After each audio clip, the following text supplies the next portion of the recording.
body like I'm supposed to. I ain't got a flex, I wish your people would've told. Hey guys, how you doing? Welcome to Unheard Session Season 2. We're doing something a little bit different today to start off this second season. So instead of it normally being Miss Indigo doing the interviewing, we're actually interviewing Miss Indigo today. So before we get into the interview and the bulk of the conversation, I want to start off with a game. This is a new game that we have on the second season. It's going to be a fan favorite in my opinion. So the game that I would like to start off today would be called Unheard or Overhyped. So let me go ahead and get you prepared and situated. All right, cool. You got a dry erase marker. Okay. Right there. And you came up with this? Yeah, I came up with this. You know? Which side? Okay. This Yeah. side. All right. Make sure my marker work first. Hmm? I said make sure my marker work first. Make sure the marker right. Okay. Your marker good? Wait, I don't write on the wrong side. Wait, which side you write on? I don't think that's you supposed to write on this side. Oh, for real? Nah, you sure? Yeah. Ah, Okay, okay. All right, bet. So now that we got that technical difficulty out the way. Okay. All right, so the consensus of unheard or overhyped, I'm going to ask you a series of questions. Okay. Only thing you have to do is write unheard or overhyped. Okay. So don't be problematic. Okay. All right.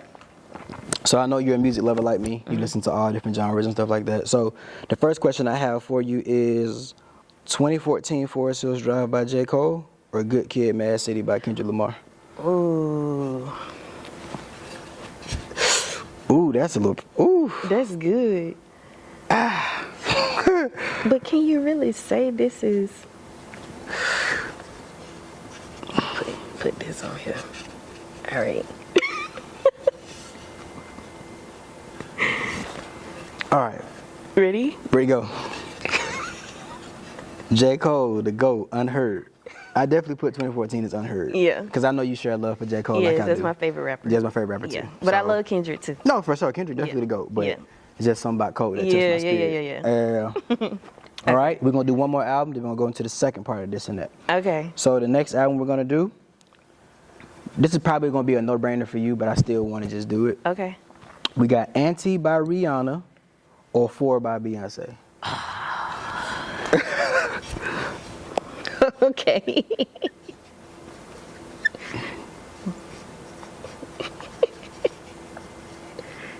I don't want to hurt no feelings. All right. You ready? Yeah. 3, 2, 1. Beyonce the queen, I love you. I feel like Anti is underheard. I love that. Like Anti is a good project, but I feel like... I done made up my own rules to the game. Yeah, you definitely have. But I love Rihanna too. For sure. All right, we're going to dive into something a little deeper. Okay. All right. Okay. This or That, Artist Edition. Okay. Okay, so just put underheard or overhyped. Okay. Jid or Smino?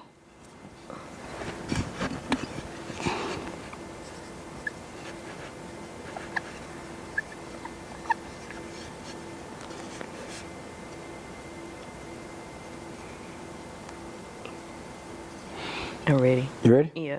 3, 2, 1. You think Jid's underheard? I put Jid and Smino both for underheard. I think both of them guys are amazing artists, and I think that their work is definitely underrated. Yeah. I think they're one of the artists that really should be more, you know, Pushed than they are. Yeah. Yeah. I agree. All right. Number 2, Okay. Brent Faiyaz or The Weeknd? Oh.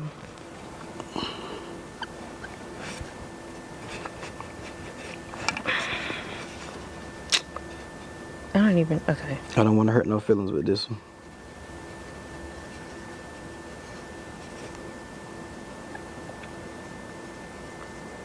Okay. I'm not trying to be problematic, I promise. Me neither. 1, 2, 3, go. Okay. We did the same thing. We both agreed on it. I think The Weeknd is overhyped. Yeah. I do. I think The Weeknd is definitely overhyped. I personally like to Brent. listen to Brent. Yeah. That don't mean The Weeknd's not a good artist. Yeah. He definitely, I can't take that away from him, but Yeah. in the category with those two, I think Brent wins that one. Yeah. All right, last one. Oh, okay. No, I'll do 2 more because I got 2 that's really hot. Okay. Okay. Lauryn Hill or Erykah Badu?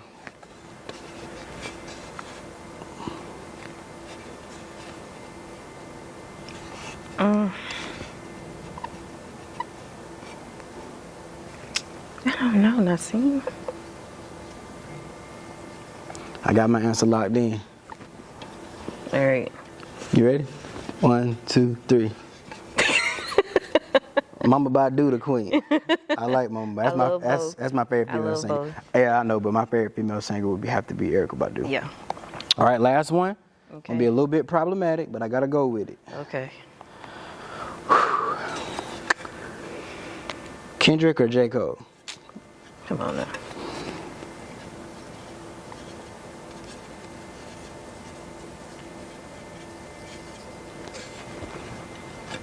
Cold World. J. Cole, go. For sure. Okay. That's a little nice game. All So right. that's one of many games that we have this season to We have captivate the to audience. get bigger erasers for this, cause this ain't it. All right, here you go, friend. It's too small? Yeah, here you go, friend. Okay. There you go. Thank you so much. I appreciate the cooperation. All right, now that we're done with that segment, of course, this is the part where we want to get to know you and get to know a little bit about your backstory, get to know where you're from, the things that you do, because this podcast that we're doing right now, it was an idea that came from you. It was really was a good thing that you presented, because you've been very consistent with it and you've done a great job of marketing it and putting it out there for the people. So with this first episode, we just really want to get to know who Indigo is and get to know your personality, what you like, things like that. So before we get into it, like the first question I would want to ask is like, who is Indigo? Oh, well, that's crazy. So Indigo is actually like,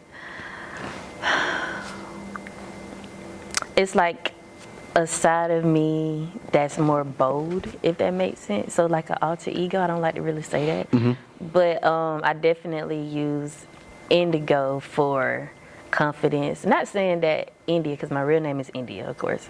Not saying that India isn't confident, but I'm a lot more shy and everything, because I always tell you I'm shy. Yeah. But I kind of use Indigo for the music scene, and just like I said, just being more confident, more bold.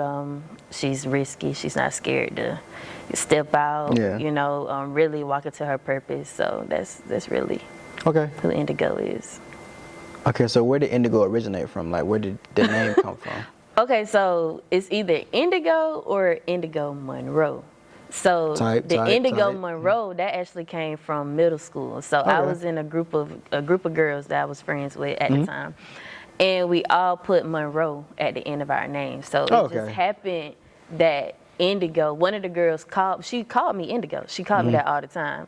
And so it was really her idea. She was like, let's put Monroe at the end of everything. So you had this person Monroe, that person Indigo Monroe. I was just the only person who just continued that name, you get what I'm saying? And so, because it's hard. Yeah. I ran track and I was a cheerleader. So as an athlete, like my jackets and everything, like my letterman, everything has Indigo on it. So you ran track. Oh yeah, I ran track. What's your fastest time? We ain't gonna talk about that. We're gonna talk about that. I will say my first track meet, after I got done, I passed out. Dang. I passed out. You weren't Yeah, I wasn't ready. for it. I was out of shape. Okay. Yeah. Okay. So with a little bit like going into Indigo and stuff, we talked about middle school. So you're not from Macon, right? No, I'm from Albany. Okay. So like talk to me about that, like being from Albany, your journey from Albany to Macon. To Macon? I love my city. From Albany, born and raised. Now, I didn't go to school in Albany. I went to school in Sylvester, Georgia. So that's probably like a good 25, 30 minutes away. So I went to Worth County High, and Worth County Middle School, Worth County Elementary School. So you pretty much stayed in the Worth, school? Yeah, I went to school. So I never went to school in Albany, but the reason I went to school in Sylvester is because my mom is still currently the registrar at Worth County Middle School, Miss Harris, Belinda Harris. So I spent a lot of my time in Sylvester because friends. Now my mom's side of the family is from Sylvester, my dad's side is from Albany, so it was a lot of back and forth between there. So as far as my life in Albany, a lot of my memories and stuff there is just strictly like family. Okay. You know, and I still, you know, go home, but when I go home, it's just to see my family. And same with Sylvester as well. But I moved to Macon actually by accident. I had no intentions of coming here. I didn't. Okay. I came here for college, so I went to Middle Georgia State University. And I actually had applied to Kennesaw. I didn't get accepted. So, you know, that hurt me. So, but my mind was so just stuck on going to Kennesaw. So I had really like based my life around like moving up in that area. And Middle Georgia actually was a last minute thing. Like I just came across it like looking for something. Because I had got accepted into Albany State. Didn't want to go there because I'm from there. Of course. I got accepted to Valdosta State. I really wanted to leave the 229 area, you know what I'm saying? And I was just like, man, I was like, I don't want to go. So I've heard of Macon, don't get me wrong, but the Middle Georgia area as a whole, I didn't really know about. I just was on Google one day and I was just looking up colleges and just purple and then the little night thing popped. I was like, what is Middle Georgia? Shout out to Google. Yeah, shout out to Google. And I mean, that's how, I came here by accident. I'm grateful I came. But, you know, okay. This guy's plan. Yeah, that's true. Yeah. So, like, when you said you were, upset that you didn't get accepted into Kennesaw, was it a feeling of like, oh, this is my dream school, I want to go here? Or was it a feeling of like, I'm from Albany, but now I want to go to a bigger city and just see what the bigger city life is like? Everything that you said, I was very hurt, discouraged. I was like, it kind of hurt me because I was like, you know, I'm not smart enough, you know, to get into Kennesaw. And like I said, that was my dream school. I really wanted to go there. And basically everything you said. I mean, Albany, Sylvester, Tifton, Moultrie, Ashburn. I mean, all of those cities are small, you know, and I wanted to just go somewhere bigger, you know, just being a little small town country girl, you know. So how did being from a small town, like, kind of prepare you for your transition to Macon? Or like, what was like, okay, like, to ask a better question, being from a small town, what was the mindset that you had before coming here? That before you came to Macon and settled in and really got into the Middle Georgia area? Yeah, because I can't really say, like I said, I love my area, but we don't really have as many resources as Macon does. And like I say, this city is what you make of it, you know? For sure. So how I got prepared, I would just say it just came from my family. You know, just pushing me, motivating me. I mean, as a child, I had very big aspirations. I mean, at one point, I wanted to play in the WNBA. I did. I love basketball. Of course, I wanted to go to the Olympics and run track. I wanted to be a fashion designer at one point. Always been a big dreamer. I was just always like just thinking big. And I'm very grateful to my mom and my dad because they would always say there's life outside of Albany, Sylvester, Tifton, you know. And that was my thing. I just had a desire to get out of that area because I didn't want to get stuck. And like I said, there's nothing really to get you like, you know, you kind of get what I'm saying, like out there. And so I just really had to buckle down and just stay committed so that I could get out of that area. So. Okay, and you mentioned your mom and dad were very instrumental and prominent in telling you that there's a lot of stuff outside of Albany. Like, of course, your mom and dad believe in you. Of course, you know, all parents believe in their children. But it's like, what do you think is some key things that you learned from your mom and your dad that they instilled in you that made you the woman that you are today? Let me start with my dad. My dad has taught me confidence. Say what you mean what you say.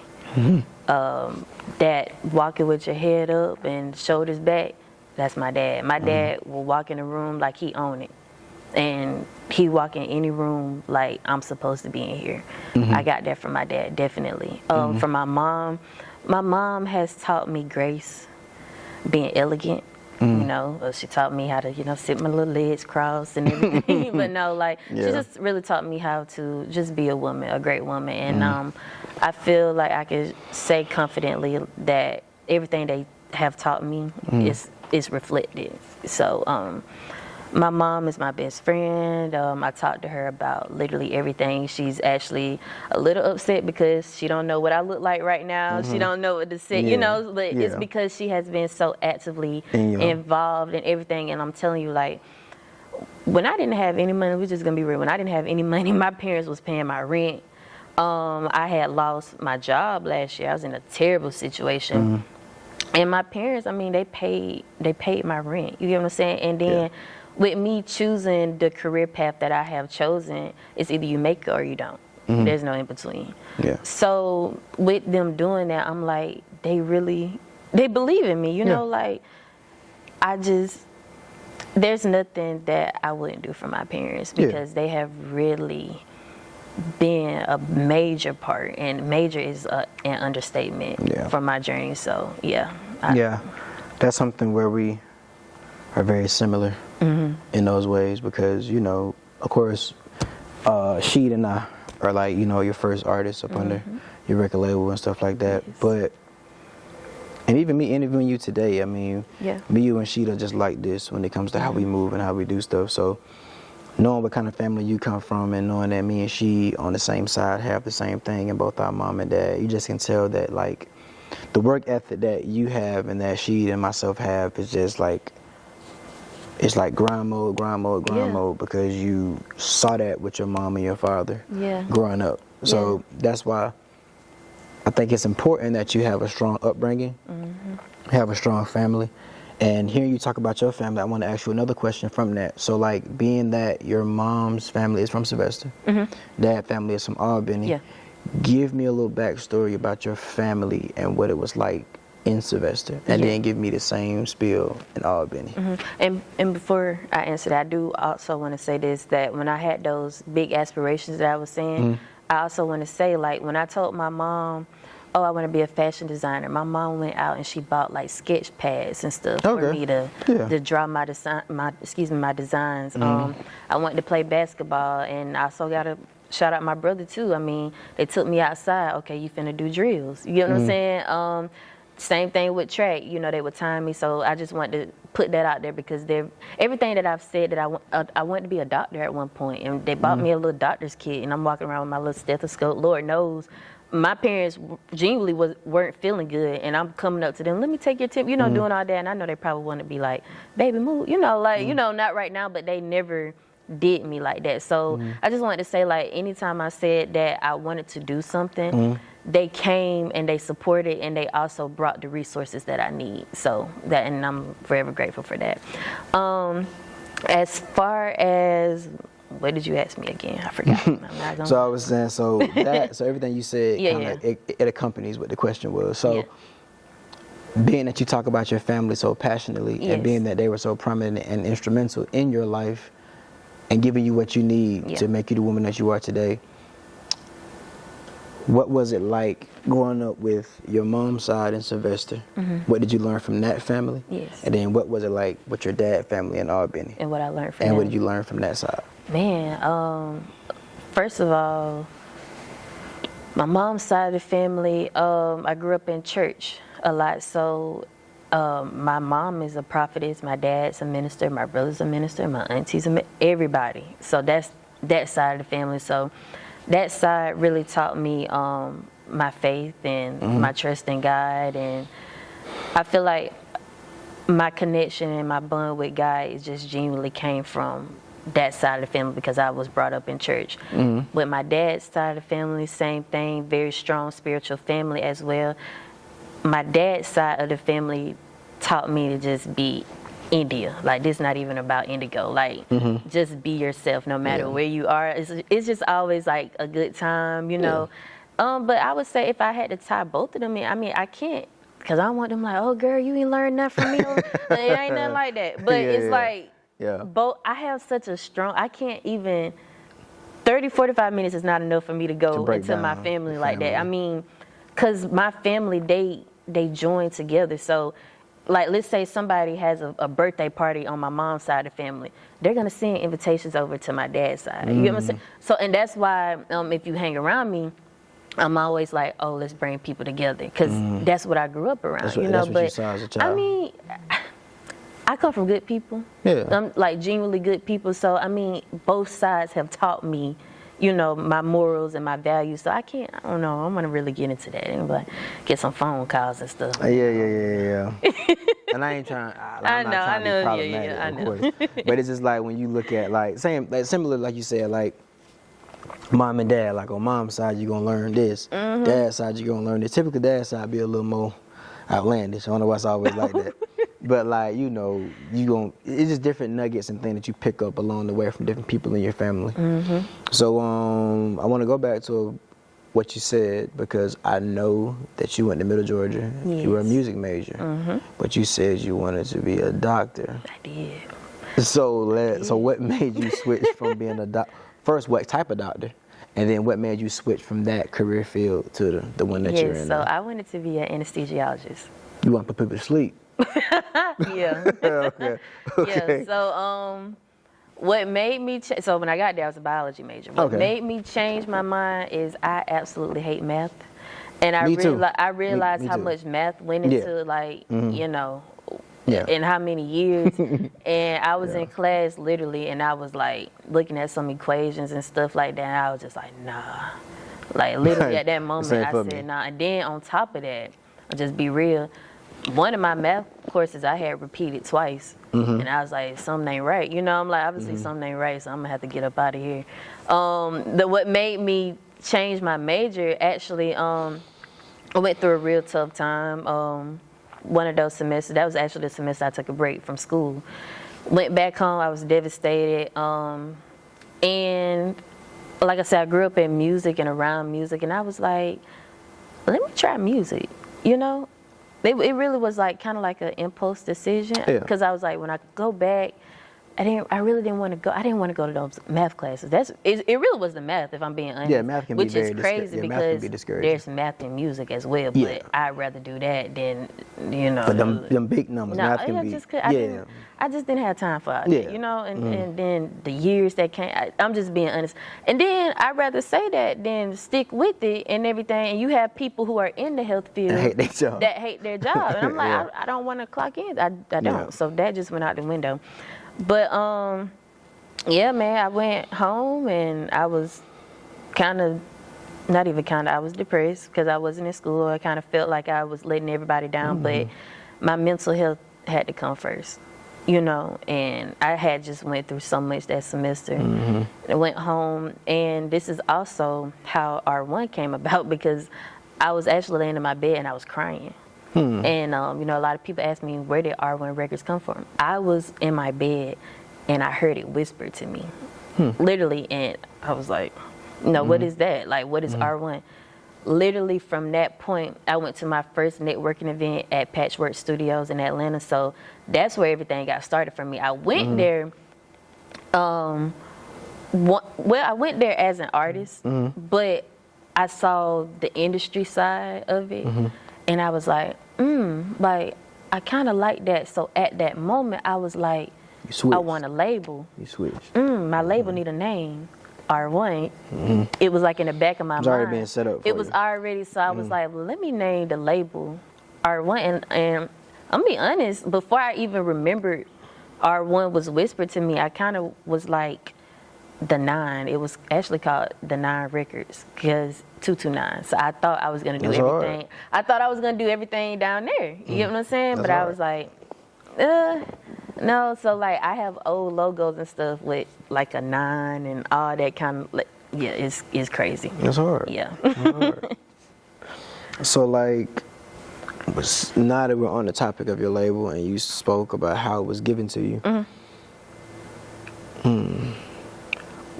Like, what does, so when you're in that particular situation, and you hear it whispered to you, and you're already going through, like, you've been depressed and you're going through mental things at that moment, it's like, what was the turning point when you realize, oh, I got this?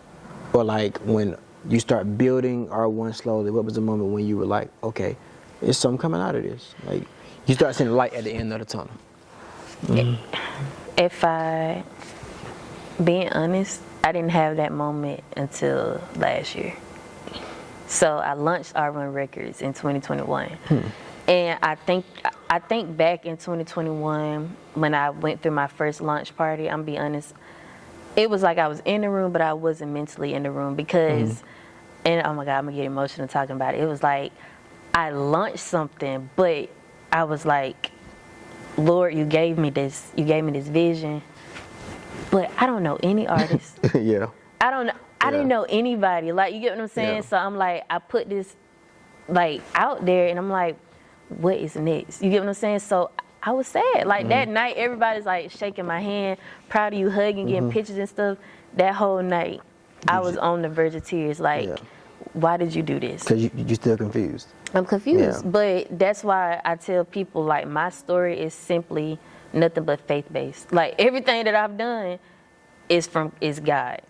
A lot of the opportunities I've been blessed with, nothing but God. Because I'm gonna be honest with you, a lot of stuff at the time I just didn't know what I was doing. I was just showing up. You get what I'm saying? But like they say, just show up. Like sometimes you really have to just show up, even when you don't want to. And because I was showing up still, you know, like God was like, okay, you showing me, like, you still got some fight left. You still got, even though you don't know what I'm doing, but the fact that you're getting up, you're putting your foot forward, you're doing your research, you're looking up contracts and understanding what contracts are and stuff like that. I'm going to continue to bless you as long as you just stay the course. And I'm gonna be honest, I got tired of people telling me to stay the course. Imagine people telling you to stay the course and you don't even know what the course is. So I'm like, somebody else tell me to stay the course.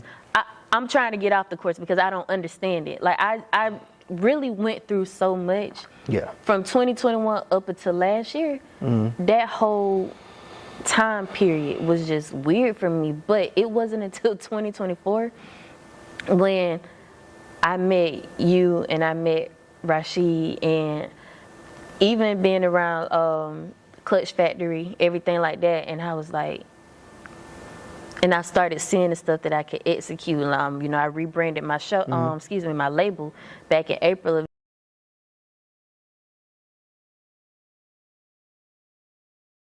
Nah, you got it. You know, because you've come so far. You get what I'm saying? So at that moment, I was like, you got this. Like, everything has really worked out in your favor. God has blessed you abundantly, even when you didn't know what was going on. So from that point, I just do whatever, because I just know God has shown me several times that He has my back. Got you. Because He literally gave me this vision, and I tell people that, I'm like, everything that I'm doing, I want people to look at me and they're like, bro, like, God is real. He genuinely is real, because I just didn't know.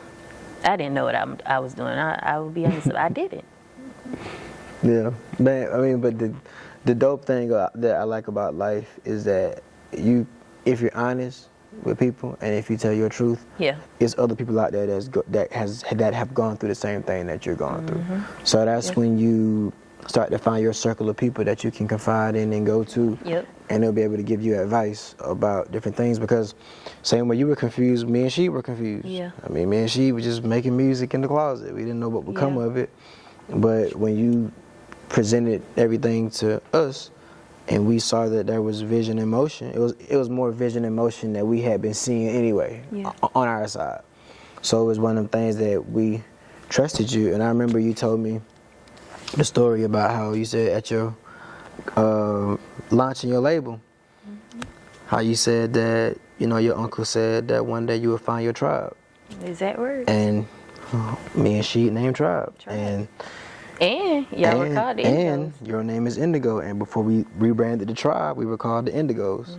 That was our name. I have mock-up designs of like we had an amethyst diamond. You have a diamond.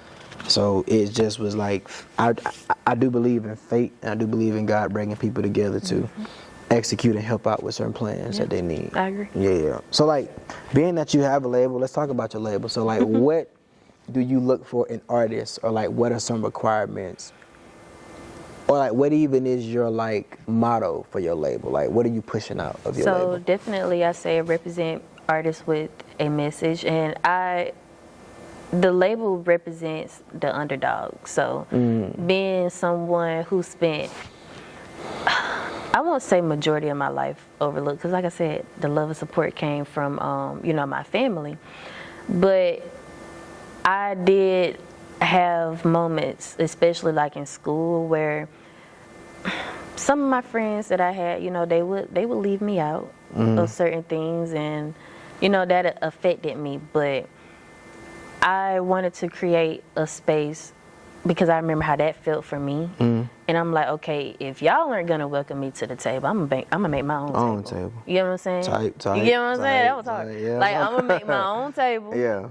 Because and that genuinely hurts. So I'm looking for artists who have similar stories, like, for real. And you have to, especially like when it comes to hip hop, my favorite artist is J. Cole, obviously, Kendrick.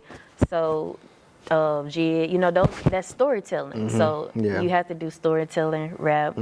I love real R&B, soul music. So that's when you pull like your Lauryn Hills, Erykah Badu, Jasmine Sullivan. You want to go into pop or every genre. That's Beyonce. She done did everything. I'm looking for people who are actually gifted with music. So, when you follow my journey and my artist journey, the team, everything, just know that you're going to walk into a space where you are seen and you are heard. So that's dope. I just love to be a part of the journey and help you out wherever I can. But some of your other business ventures, like this is the season premiere of Unheard Sessions. So let's talk a little bit about that. So what prompted you to, so you went from a label, then you said, let me do a podcast. So like, what prompted you to get into the podcast business or the podcast game? You know how Kanye said you have to be delusional about your dreams? For sure. I always felt delusional about a lot of stuff that I wanted to do. So at one point in my life, I wanted to have a talk show. I did. Okay. I genuinely wanted to have a talk show. Okay. And when I was like young, I sound crazy. I used to pretend like I used to like put two chairs together. And I'd be here and I act like I put my little stuffed animal and I would talk to it. Listen, like I feel bad. Me and she used to submit dancing videos to Disney Channel through email. Yeah, like so I used to do stuff like that. And I used to like Google like what spaces you can rent out to like do. So talk shows and stuff. So this happened last year because this is a year later since I put the podcast out. But I was just like, you know what? If I could do a label, I was like, I can't do a TV show right now because, if I do a TV show, I want to be like how Oprah got her show, or like Wendy. Like I want to be on TV. Yeah, like, you get what I'm saying? But I'm like, okay, podcasts are hot right now. And you on TV. Yeah. On a Douglas stage at that. And if you on YouTube, you stream it. You on TV. You on the iPhone. You on iPad. You're right. No, you're right. So that's really where it came from. And like I said, the name of the Unheard Sessions just ties into the space that I've created. It's for people who don't really voice themselves, like giving those people who are overlooked. It's so many dope artists, musicians, everything, and people don't pay attention to them for whatever reason. I don't know. I want you to come here, use my platform. I help you, you help me out. And that's why it's called Unheard Sessions. It's just for the underdogs, man. Like I always wanted a talk show. And I feel like low key I'm still doing a talk show. I don't even like really saying podcast, but Hey man. The greatest thing in life you can do is execute your dreams. Yeah, man, because I always think about like having a little audience and everything, walking on stage and just execute your dreams, man. Execute your dreams. Yep. And another thing to your point is that when you have a lot of ideas, most people they try to like I call it the toilet bowl effect. It's like you load the toilet up with so much, and then when you finally start to flush it, it overflows. Yeah. So it's like how I look at stuff is that if you've been given one idea, execute that one idea to the best of your ability. So then when you go to flush that idea out, it's not backed up or clogged up. Right. So I call it the toilet bowl effect because I have been a victim of the toilet bowl effect. I dump so much stuff into one pot, and then when I go to flush it out, is all over the place, Right. and it does not come together. So, being that I work with you, and I watch you very closely when you're doing your work, how do you deal with the toilet bowl effect? Like when you have so many ideas coming at once, and you just have so much going on that you have to line it up and put things in order. How do you do it? Like, how do you organize everything? I focus on one thing at a time, because to me, there's no point in like overloading yourself, because you'll lose your mind, you know. And so no, if I'm working on, like, let's say like preparing for the podcast, at that moment, that's what I'm working on. I like pick and choose what days that I do certain things, but it's like, and then I have a whole nother business that I'm working on right now. But like I said, I just dedicate, and also I feel like just know exactly what you want to do, so that you can, if you hyper focus, then when you know what you're doing, it's easier to focus on that instead of like, oh, I want to do this, and that. I mean, you don't know how to approach it. You get what I'm saying? And what angle or what corner. So I have 3 things that I know for a fact that I'm doing. That's my label, my podcast, and then the other thing that'll come later on in life. That's what I'm focusing on. Okay. That's what I pray takes off for me and makes me, you know, multi-million-dollar earning woman, you know. So, like, while you do your label stuff and you do your independent work in the independent world, like, what do you, like, what's the day-to-day life look like for you? Like, work and everything like that? So, work, I do want to shout out the new Otis Redding Center for the Arts here in downtown Macon. So, I do work there as support coordinator. So, I mean, I just clock in and work 9 to 5. And honestly, I'm very grateful for that job, because they allow me to be, they know what I do. I mean, even this, like, I'm taking off just to come here. It was no pressure about it. They're like, we know what you're doing. Go be great. You know, and that's such a blessing. So a lot of times I'm at work, and I work with Miss Carla, and, you know, everything is so fast-paced for her, but I'm fast-paced too.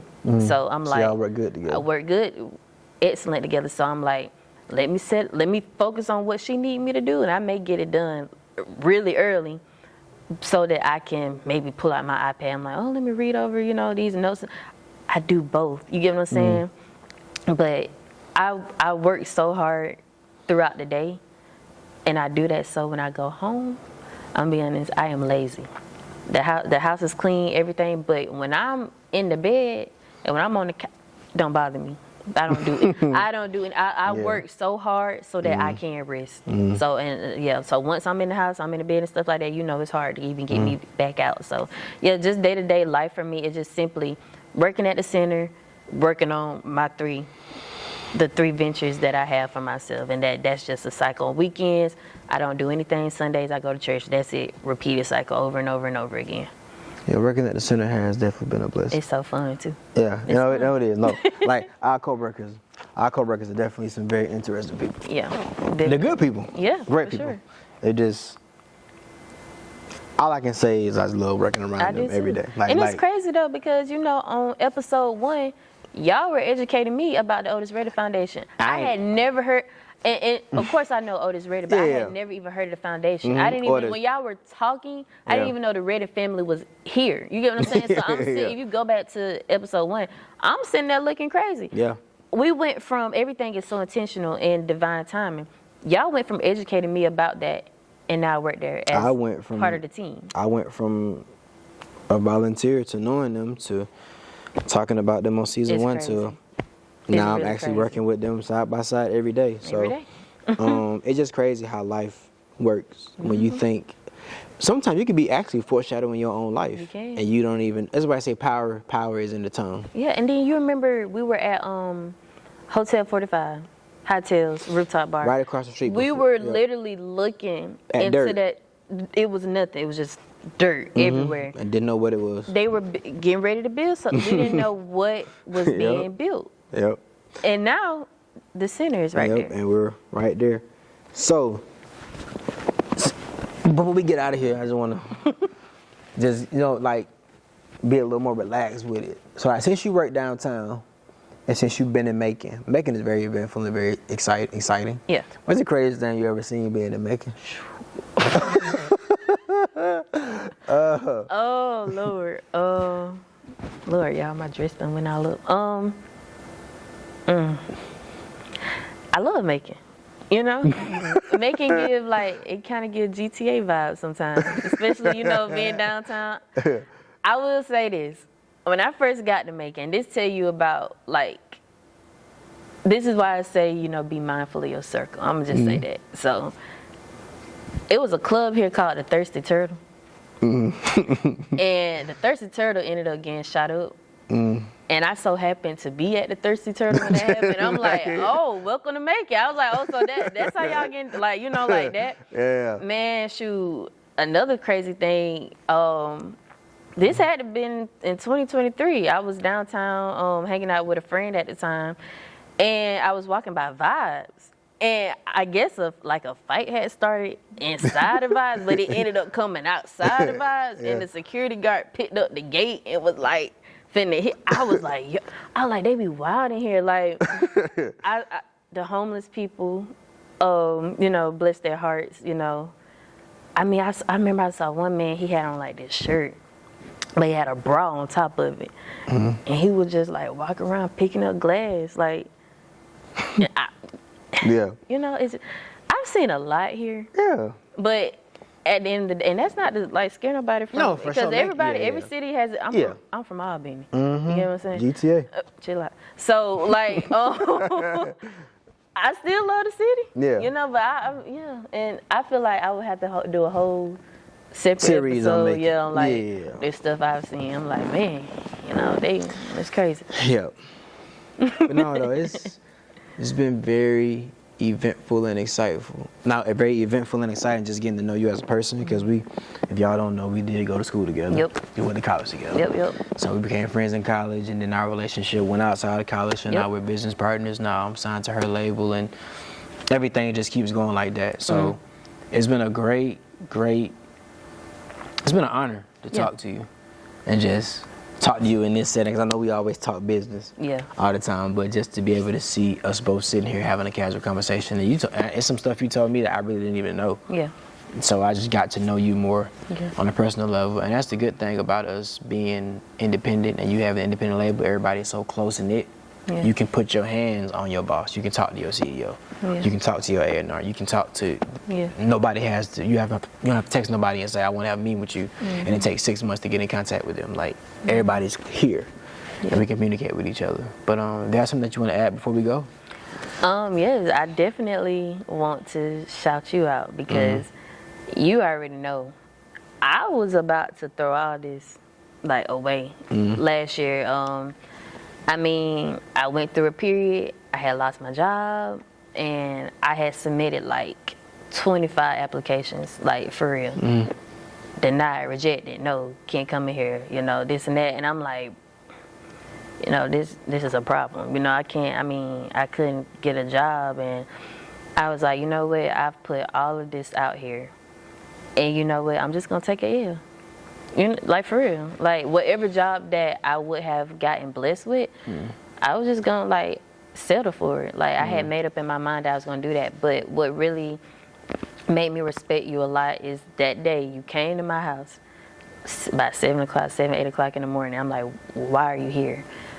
But that was the day I had decided that I was going to lay there and just give up on everything. You came there, you like, we're going walking. Going walking, it's too early, that. And when you took me walking and everything, I'm telling you, it was all the life just came back, the purpose I was reminded, just spending time in nature.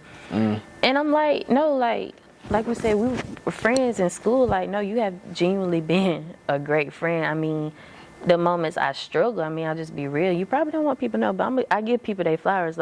You helped me, you helped bring groceries in my, but you didn't have to do that. You helped me, pour into the label, and you no, go do the podcast. I'm like, I can't afford to do it. It just, you really have been I call you my right hand man, literally throughout this, and it's such a blessing, especially because Rashid is in school, but we're still continuing to do what we can do to make sure this foundation is laid out, you know, so when he comes back, I mean, all he got to do is just come up here, y'all just do y'all thing. So, no, I definitely have to tell people how great of a friend you have really been to me, because you didn't have to do that. You know, you could have just been like, I don't care, but no, you like, I tell people you need to have, it's great for you to have faith and have your vision, but you need to make sure that people around you have faith as well. Yeah. And that they can see your vision as well. And that was something you showed me. You saw my vision. I mean, and my mom, like, can't nobody see what God has for me. But sometimes, like, God would place people in your life, they're like, I see the potential in you, and I'm not about to let you throw that away. So I do definitely appreciate you for that. God's always find guys. Remember that. For sure. Yep. So, we're going to get out of here. But before we go ahead and plug your socials in. Yes. So, if you want to follow my personal page, that is Indigo Monroe _ the podcast page is just Unheard Sessions, and that's on TikTok as well. YouTube channel Unheard Sessions as well, and the label page is our record label. I think I did that last time. That's where you'll find me. And if you want to find me, it's KYNGNAZ King Nas on IG. Also, the tribe account is _TRIBE 4 LYFE for life. So, this has been the season premiere of Unheard Session Season 2 with Indigo and Nas. And we'll see you back for episode 2.